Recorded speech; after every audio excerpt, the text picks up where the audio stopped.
우리 옆에 분하고 한번 인사하실 때 우리 사랑하며 축복합니다 인사하겠습니다. 우리 다시 한번 인사하실 때 우리 믿음으로 살아갑시다 인사하겠습니다. 어떻게 한 주간도 평안하셨습니까? 네, 우리가 지금 가을 학기 양육 과정에 있는데 저는 이제 군사반을 하고 있는데 군사반은 함께 책을 나누고 있어요. 중간중간에 책을 나누고 있는데 지난번에 한번 가치혁명이라는 책을 함께 읽고 나눴는데 그중에 이런 이야기가 있습니다. 한번 이름을 한번 띄워주시면 그 제임스 시프슨이라는 사람인데 산부인과 의사예요. 이 사람이 수술 때 사용하는 마취제를 발명한 사람입니다. 이게 불과 이제 지금으로부터 한 170년 전의 일입니다. 그러니까 170년 전 이전에는 수술할 때 어떻게 해야 돼요? 마취제가 없으니까 그냥 입에 그냥 재갈을 물고 수술을 해야 되는 그런 상황이었죠. 그러니까 우리가 지금 이분에게 감사해야 돼. 마취하고 할 수 있다는 게. 이름이 뭐라고요? 제임스 심프슨이라는 사람. 근데 이분이 그 마취제를 발명하게 된 게 좀 재밌는 사연이 있어요. 하루는 창세기 말씀, 성경에 있는 말씀을 읽다가 창세기에 보면 하나님이 아담이 잠이 들었을 때 갈빗대를 취해서 하와를 만들잖아요. 그것을 생각하면서 수술할 때 고통이 느껴지지 않게 마취제를 만들면 좋겠다 이렇게 영감을 얻게 돼서 이제 개발을 하게 됐고 이것이 이제 처음 마취제를 만들어 1853년 빅토리아 황후가 분만할 때 처음 사용하게 되면서 이제 공인을 받게 되고 이 공로로 의사로서는 처음으로 경이라는 칭호를 얻게 됩니다. 근데 이분이 이제 말년에 됐을 때 한 제자가 이런 질문을 했대요. 선생님 지금까지 발견한 것 가운데 가장 큰 발견은 무엇이라고 보십니까? 그러자 이분이 이렇게 말했대요. 내 인생의 가장 큰 발견은 내가 큰 죄인이라는 사실과 예수님이 나를 구해주신 큰 구세주라는 사실입니다. 이렇게 고백했대요. 어쩌면 참 귀한 신앙의 고백입니다. 여러분 우리가 인생에도 우리 인생의 최고의 발견이 뭐예요? 누구를 만난 거예요? 예수님을 만난 것이 우리의 최고의 발견이죠. 어떤 찬양의 가사의 고백처럼 나의 평생의 가장 복된 일은 내가 누구를 만난 거예요? 예수님을 만난 것이 나에게 가장 복된 일이고 내가 주를 뭐로 섬기는 것이 예수를 주로 섬기는 것이 세상에서 가장 잘한 일임을 고백하는 것이 그 찬양의 고백인데 저는 바라기는 우리 사각계 모든 성도님들도 내 인생의 가장 복된 일이 예수님을 만난 것이고 내가 예수님을 주로 고백하며 한평생 섬기며 살아가는 것이 내 인생에서 가장 잘한 일임을 고백하며 살아갈 수 있는 우리 사각계 모든 성도님들 되시기를 간절히 축원합니다. 오늘 본문도 이방 여인이었지만 하나님의 백성을 만나면서 그 인생이 가장 복된 인생으로 바뀌었던 한 여인에 대한 이야기. 누구의 이야기예요? 오늘 본문이 라합이라는 여인의 이야기입니다. 우리가 잘 알듯이 이스라엘 백성이 이제 하나님의 약속의 땅 가나안 땅에 오게 되었을 때 이제 가장 먼저 정탐을 시작하면서 이제 정복을 시작하는데 가장 먼저 정복한 땅이 어디예요? 무슨 성이에요? 어느 성을 가장 먼저 정복하죠? 여리고 성을 이제 정복하러 들어가게 되는데 그 전에 이제 하는 일이 뭐냐면 정탐꾼을 보냅니다. 옛날에는 전쟁을 하기 전에 꼭 정탐꾼을 보냈어요. 왜 보내요? 왜 정탐꾼을 보냅니까? 상대를 파악해야지. 상대의 전략이나 어떤 상태를 파악해야 남을 알아야 이길 수 있지. 그래서 항상 정탐꾼을 보냅니다. 이번에도 여리고성을 정탐하기 위해서 2명의 정탐꾼을 보내게 되는데 그 정탐꾼이 누구의 집에 숨어 있게 돼요? 여호수아 2장 1절에 있는 말씀 한번 읽어볼까요? 시작. 눈의 아들 여호수아가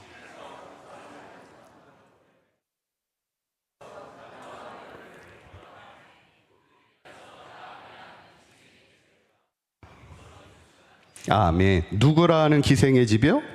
라합이라는 기생의 집. 기생이라는 것이 몸을 파는 천한 여성일 수도 있는데, 또 성경학자들은 그 당시 그 이방 신전에서 일하는 사제가 아니었을까 뭐 이런 추측도 하게 되는데, 여튼 천한 여성이었습니다. 그런데 이제 중요한 것은 어쩌면 그 기생의 집이 그 성읍에서는 어떻게 보면 좀 은밀한 장소지, 정탐꾼이 숨기에는 어떻게 보면 적합한 그런 집이 아니었을까 이런 생각을 하게 되는데, 그런데 여기서 이제 중요한 것은 라합이 하나님의 그 정탐꾼을 만나면서 인생 최고의 고비를 만나죠. 어떤 고비예요?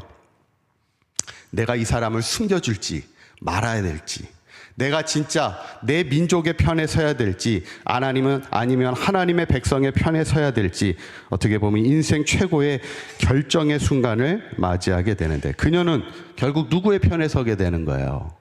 하나님의 백성의 편에 서기를 결단하게 되죠. 그리고 나중에는 자신과 자신의 가족들과 형제를 구원하는 귀한 일을 감당하는 한 여인으로서 그 이름이 올라가게 되는데, 저는 어쩌면 우리가 인생을 살아가면서 중요한 게 뭘까?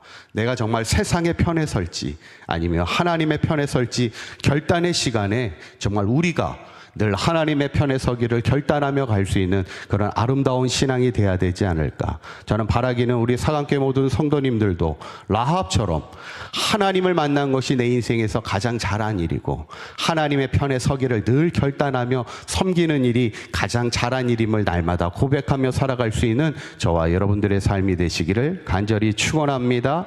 그렇다면 어떻게 하여 우리가 라합처럼 늘 하나님의 편에 서는 신앙의 삶을 살아갈 수 있을까? 오늘 말씀을 통해 함께 은혜를 나누고자 합니다. 첫 번째는 라합에게는 들음의 신앙이 있었습니다. 우리 한번 따라해 보실까요? 라합에게 들음의 신앙이 있었습니다. 아멘. 우리가 보통 자녀들이 부모로부터 이렇게 물려받는 게 많잖아요. 어떤 분이 엄마 아빠로부터 물려받는 것을 이렇게 분류를 했는데, 딸의 외모는 누구한테 물려받을까요? 그냥 보통의 얘기입니다. 딸의 외모는 아빠에게 물려받는다 이렇게 나오고, 아들의 외모는 보통 엄마로부터 물려받는다. 자녀의 체격은 아빠로부터 물려받고 지능은 엄마로부터 물려받는다 그래요. 어떻게 인정하시나요? 이거를 인정하게 되면 자식이 너 머리가 나쁘면 누구 책임이에요? 제가 얘기하진 않겠습니다. 대신에 탈모는 아빠로부터 물려받는다 그래요. 그러니까 머리가 빠지면 누구 책임이에요? 아빠 책임이야. 여기서는 그렇게 얘기합니다. 운동신경은 아빠로부터 물려받고 음악적인 재능은 엄마로부터 물려받는다 그런 얘기예요. 어떻게 그런 것 같은가요? 별로 동의를 안 하시는구나. 여러분, 우리의 자녀들이 부모로부터 물려받는 게 참 많은데, 그 중에 가장 물려받아야 될 가장 소중한 것이 뭐예요? 믿음입니다. 부모의 믿음이 자녀들에게 물려갈 수 있다면 그게 최고의 복이지. 그래서 창세기에 보면 아브라함의 믿음이 이삭에게 물려가고, 이삭의 믿음이 야곱에게 물려가고, 야곱의 믿음이 요셉에게 물려가는 것, 그렇게 믿음의 가문을 세워가는 게 사실은 최고의 복임을 우리에게 이야기하고 있는데, 그런데 중요한 것은 그 믿음이 어디서부터 시작되느냐는 거죠. 로마서 10장 17절의 말씀 한번 읽어볼까요? 시작. 그러므로 아멘. 믿음은 뭐에서 나요? 들음에서 난다는 거예요. 들음에서 시작된다는 거예요. 우리의 믿음이 들음에서 자라나기 시작한다는 거예요. 오늘 라합의 신앙도 어디서부터 시작되었을까? 바로 들음에서 시작되었다는 거예요. 오늘 여호수아 2장 10절에 있는 말씀을 보면 라합이 왜 정탐꾼을 숨겨줄 수밖에 없었는지 그 이유를 이렇게 설명하고 있습니다. 한번 읽어볼까요? 시작. 이는 너희가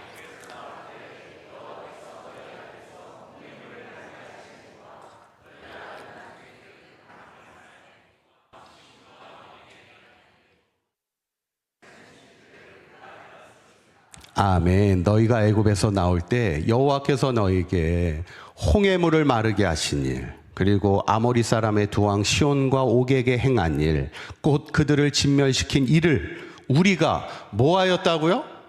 들었음이니라 이렇게 얘기하는 거예요. 그러니까 사실 라합은요, 누가 와서 복음을 전한 게 아니야. 누가 와서 하나님을 전한 게 아닙니다. 그냥 하나님에 대한 소문을 듣기만 했는데 라합의 마음에 뭐가 생기는 거예요? 믿음이 생기는 거예요. 내가 하나님의 편에 서야 되겠구나. 그 믿음이 생기기 시작했다는 거예요. 이게 뭐예요? 이게 말씀의 능력입니다. 내가 그 말씀을 듣기만 하였는데도 우리의 마음에 믿음이 시작된다는 거예요. 그래서 감리교회 존 웨슬리 목사님도 올드스케이 거리에서 모라비안 교우들이 모여서 로마서 말씀도 아니고 로마서 말씀을 설명하고 있는 서문의 말씀을 읽고 있는데 그 말씀을 그냥 우연찮게 들었는데 갑자기 마음이 어떻게 돼요? 마음이 뜨거워지기 시작하더라는 거예요. 그러면서 이 존 웨슬리 목사님에게는 일생의 최고의 회심, 변화, 마음의 성령의 체험을 하게 되는 아주 중요한 체험을 하게 되는 게 그 말씀을 그냥 듣기만 했었을 그때 당시였다는 거예요. 여러분, 그래서 우리가 어떤 인생을 살아야 돼요? 항상 말씀의 자리를 사모하는 인생을 살아야 됩니다. 말씀을 들을 때 그 말씀이 우리의 믿음이 자라게 하고 우리의 믿음을 견고하게 하는 줄 믿으시기를 바랍니다. 오늘 라합이 과감하게 하나님의 편에 설 수 있었던 것은 하나님에 대한 소문만 들었는데도 그 안에 믿음이 자라 그는 하나님의 편에 서기를 결단하는 아름다운 신앙으로 살아감을 보면서 바라기는 우리 사강교회 모든 성도님들도 항상 하나님의 말씀을 사모하며 그 자리에 참여하며 말씀을 들을 때마다 우리의 믿음이 자라고 우리의 믿음이 견고하여서 날마다 하나님의 편에 설 수 있는 아름다운 신앙으로 살아갈 수 있기를 간절히 축원합니다. 두 번째로 라합에게는 결단의 신앙이 있었다는 거예요. 한번 따라해 보실까요? 라합에게 결단의 신앙이 있었습니다. 아멘.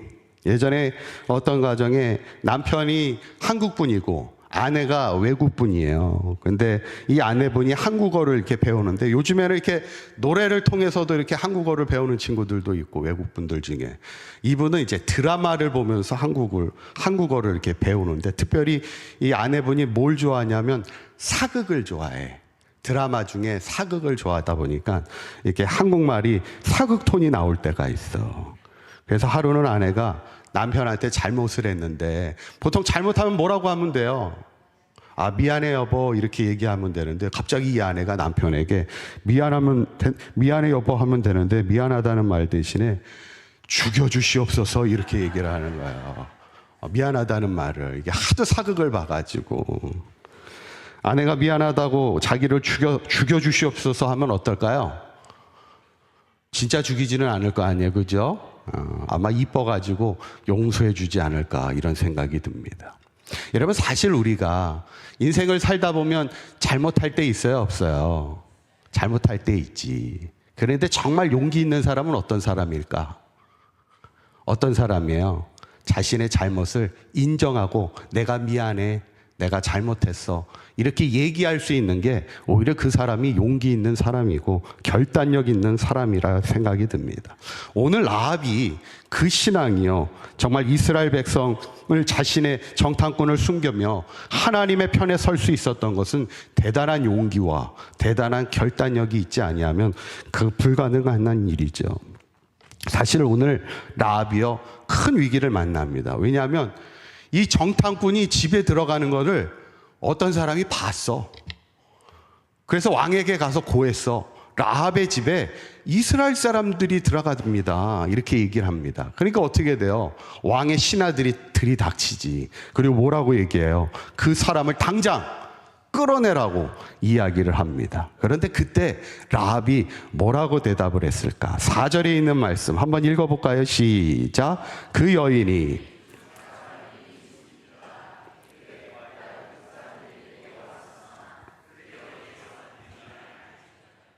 아멘. 이미 라합이 두 사람을 이미 뭐 했어요? 이미 숨겼지. 그러면서 뭐라고 그래요? 그 사람들이 내게 왔었긴 했는데 어디에서 왔는지는 나는 알지 못하겠고 또 어디로 갔는지 저는 알지 못합니다. 한마디로 모르쇠 작전으로 이제 나가는 거지. 그런데 이게 사실은 목숨을 건 승부입니다. 아무리 숨겨봐야 집안 아니에요. 어떻게 숨길 수가 있겠어? 숨겼다가 정탐꾼들을 발각이라도 되면 라합은 어떻게 되는 거예요?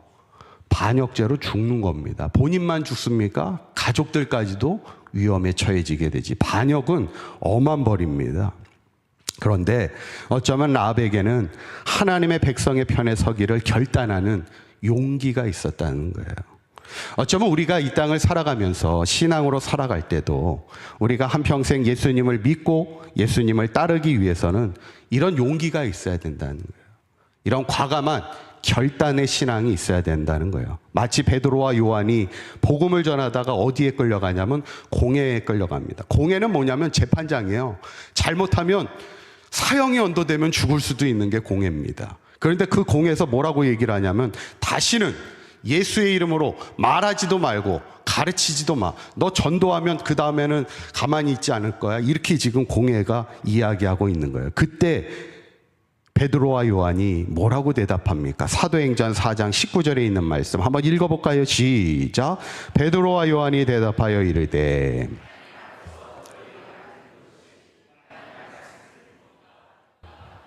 아멘. 베드로와 요한이 뭐라고 대답해요? 하나님 앞에서 너희의 말을 듣는 것이 누구의 말씀을 듣는 것보다 하나님의 말씀을 듣는 것보다 옳은가 판단하라 이렇게 얘기하는 거예요.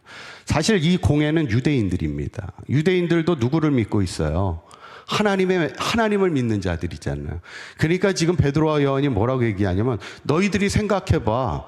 우리가 하나님을 믿는 사람인데 사람의 말을 들으며 살아갈 거야? 아니면 하나님의 말씀을 들으며 살아갈 거야? 이렇게 딱 묻는 거예요. 그러니까 유대인들도 뭐라고 대답을 해야 돼? 당연히 하나님의 말을 들으며 살아야 된다고 얘기해야 되겠지만 얘기를 못하는 거야, 차마. 왜냐하면 그렇게 되면 자신의 말들을 듣지 않게 되니까. 그러니까 아무 말을 못해주고 결국에는 베드로와 요한을 풀어주게 됩니다. 어쩌면 베드로와 요한도 하나님의 복음을 전하면서 하나님의 말씀을 따라 살면서 그들이 고백하는 건 뭐야? 우리는 사람의 말을 듣고 살아가는 사람들이 아니야. 하나님의 말씀에 인도하심을 받고 살아가는 사람들이지. 우리는 세상을 기쁘게 하기 위해서 살아가는 사람들이 아니야.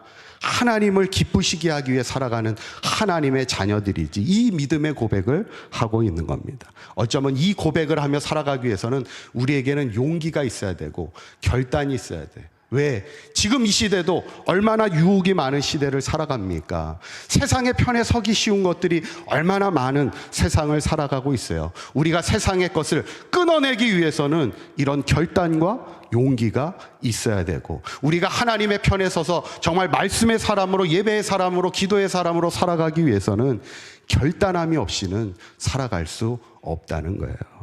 저는 바라기는 우리 사각교회 모든 성도님들이 오늘 우리가 이 시간에 예배하고 있지만 우리의 삶이 진짜 세상의 편이 아닌 하나님의 편에 서기를 결단하면서 용기와 결단함을 가지고 하나님의 말씀을 따라 오직 하나님을 기쁘시게 하는 삶을 살아갈 수 있는 저와 여러분들의 삶이 되시기를 주님의 이름으로 간절히 축원합니다. 마지막 세 번째는 라합에게는 행동하는 신앙이 있었습니다. 한번 따라해 보실까요? 라합에게 행동하는 신앙이 있었습니다.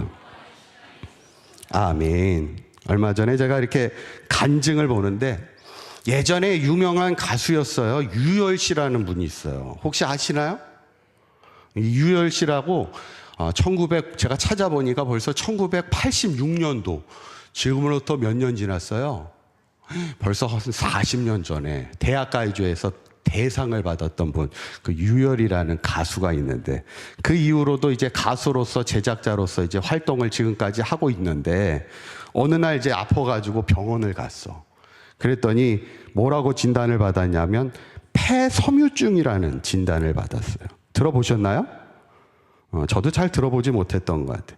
여튼 잘 들어보지 못한 병은 여튼 무서운 병입니다. 이게 별로 없는 병이고 그 당시에도 난치병이고 지금은 어떨지 모르겠지만 사망 선고와 다름이 없어요.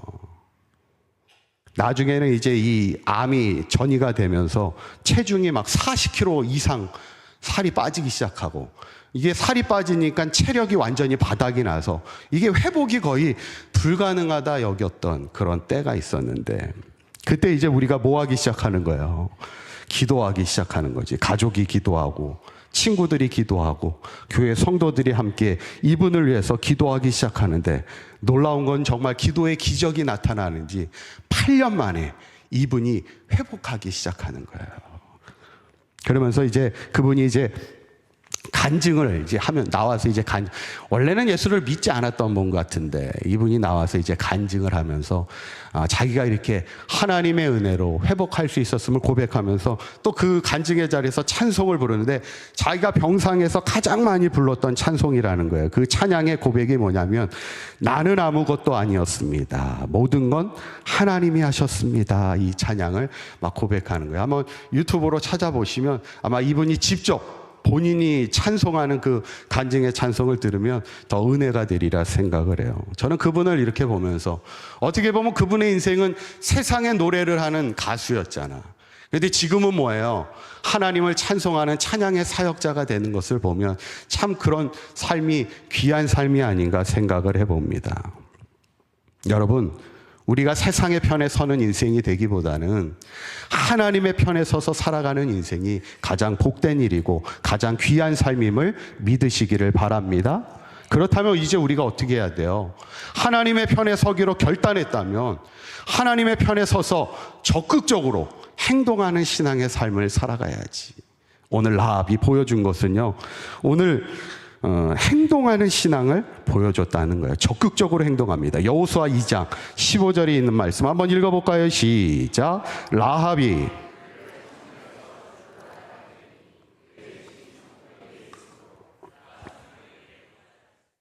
아멘. 라합이 그들을 창문에서 뭘로 달아내려요?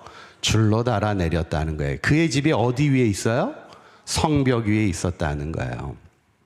그래서 어쩌면 정탐꾼들이 그 라합의 집을 선택한 이유도 그걸 것 같아. 그 당시에 여리고의 성벽이 이중벽입니다. 성벽이 2개예요. 외벽, 내벽 이렇게 있습니다. 그만큼 견고하게 세운 성벽이에요. 참 그러면 참 신기한 게 하루에 한 바퀴씩 돌고 마지막 7번째 7일날 그 성을 향하여 외칠 때 그 성벽이 무너진 거는 정말 대단한 하나님의 역사입니다. 성벽이 얇은 게 아니라니까 두꺼운 벽 2개가 2개나 이렇게 있었고, 그 당시에는 이 외벽과 내벽 사이가 공간이 있다 보니까 여기에 뭘 지어요? 집을 짓고 살았어. 그러니까 지금 라합의 집이 어디 있었냐면 요 성벽 사이에 집이 있다 보니까 이게 밖으로 탈출하기가 그나마 용이한 위치에 있었다. 그래서 어쩌면 정탐꾼이 라합의 집을 선택하게 된 이유도 있는데, 그 정탐꾼을 내리기 위해서 뭘로 내리는 거예요?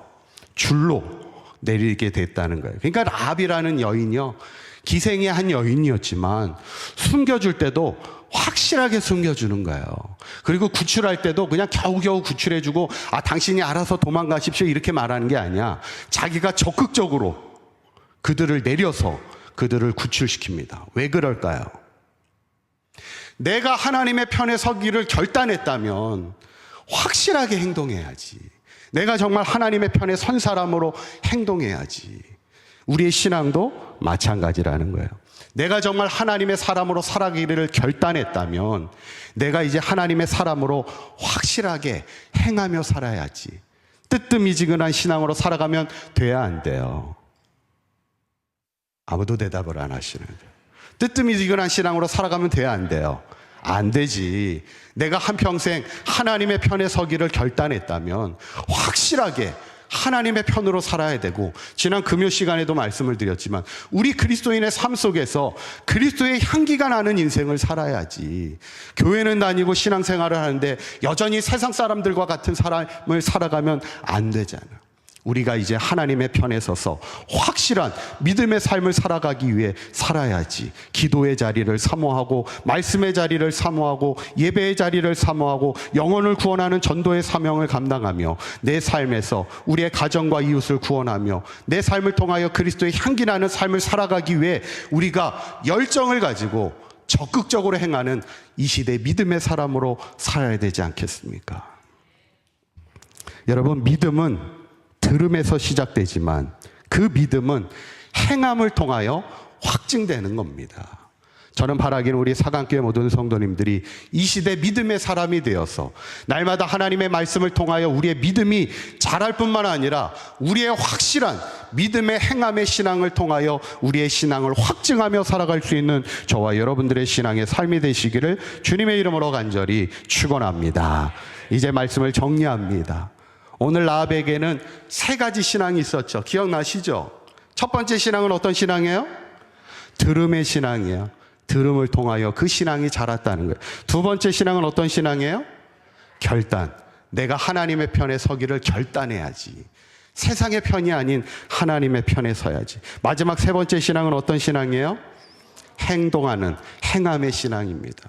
내가 하나님의 편에 서기를 결단했다면 그거에 맞는 적극적인 행함이 있는 신앙을 살아야지. 어쩌면 그런 과감한 신앙으로 살아갔던 사람이 라합이라는 한 여인인데, 그때 라합에게 어떤 역사가 나타납니까? 훗날 이스라엘 백성이 여리고성을 무너뜨리고 정복하러 들어올 때 여호수아 6장 25절에 있는 말씀 읽어봅니다. 시작.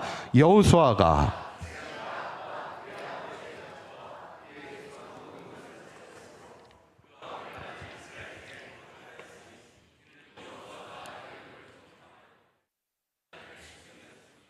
아멘. 여호수아가요, 그 기생 라합뿐만 아니라 그의 아버지의 가족과 그에 속한 모든 것을 모하였다고요? 살렸다. 이렇게 나오는 거예요. 결국 라합 한 사람의 믿음이 라합 자신도 구원할 뿐만 아니라 자신의 가족과 형제를 구원하게 되는 아름다운 구원의 역사를 쓴 사람이 믿음의 사람 라합이었다는 것이고, 또 라합에게는 비록 이방 여인이고 기생이었지만 최고의 영광스러운 일을 맞이하게 되죠.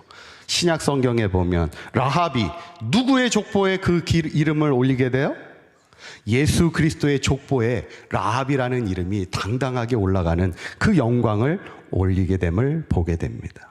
저는 바라기는 우리 사강교회 모든 성도님들도 오늘 라합과 같이 들음의 신앙을 가지시고, 또 결단하는 신앙을 가지시고, 또 적극적으로 행동하는 신앙을 가지고 살면서 누구보다 이제는 세상의 편에 서기보다는 하나님의 편에 서기를 결단하며 나아갈 때 우리의 믿음을 통해 나 자신뿐만 아니라 우리의 가정과 자녀와 형제를 구원하고, 무엇보다 내 이름이 하나님 나라 생명책에 기록되는 영광스러운 삶을 살아가는 이 시대 믿음의 사람이 되시기를 주님의 이름으로 간절히 축원합니다. 기도하겠습니다.